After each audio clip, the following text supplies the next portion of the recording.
Well, the kickoff to Thanksgiving travel is only a week away, and it looks like more Americans will be boarding a plane to spend time with family and friends this year. Here with his tips to keep your holiday travel stress to a minimum, travel expert Mark Murphy. Mark, great to see you as always. Great to have you on the show. All right, let's talk about flying to our destination for Thanksgiving. What's the best day to fly? Any day other than Wednesday or Sunday, to be frank. Those are the worst days. And if you haven't booked yet, you're going to pay a hefty premium, and you're going to want to get out maybe on Thanksgiving Day or wait till Saturday to leave. But you're going to be hard-pressed to find a deal at this late hour if necessary. I got to tell you, I watched those prices climb myself as you got closer and closer to the holiday. It's unbelievable. How many people will be flying? Close to 25 million is the estimate at this point, which is a huge number of people traveling by air. So a lot of people crowd in the airports, a lot of people crowd in the skies. And because the airlines haven't expanded capacity to keep up with demand, they're really holding that capacity. That's why you're seeing those prices continue to climb.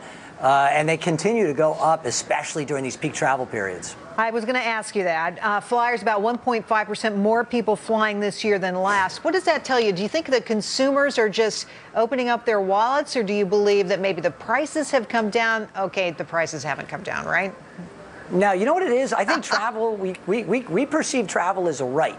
You know, travel's not a luxury. Travel's something we have to do. And because of that, more and more people have access to travel. They have been traveling now for years. And travel can be budgeted at any level. It's not just for luxury, and it's not just for, hostels and backpacking. It's everything in between. So anybody can afford to save up and get away. And for our mental health, I think we all have to do that.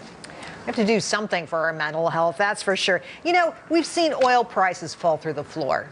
But you know what I haven't seen fall through the floor? My airline fares. So I don't understand what's going on here, Mark.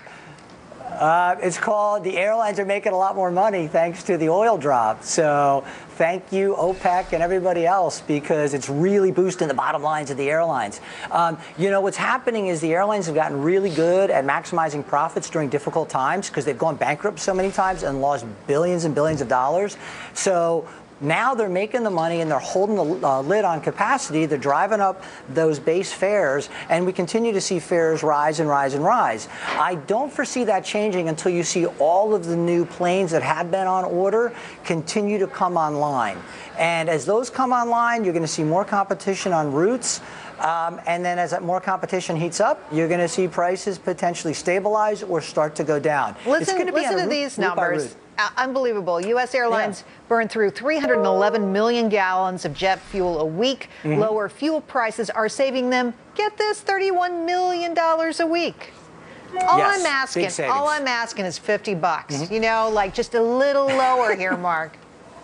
Well, you know what? As long as there's the demand, hey, listen, you know what? We love capitalism, right? Especially on Fox Business. So with capitalism in our eyesight, we want them to basically match that demand with that supply. And you know what? People are willing to pay it. And as long as they're willing to pay it, Jerry and you and I are willing to travel, they're going to continue to collect that coal. Keep on keeping on. Mark, thanks for being with us. Thanks.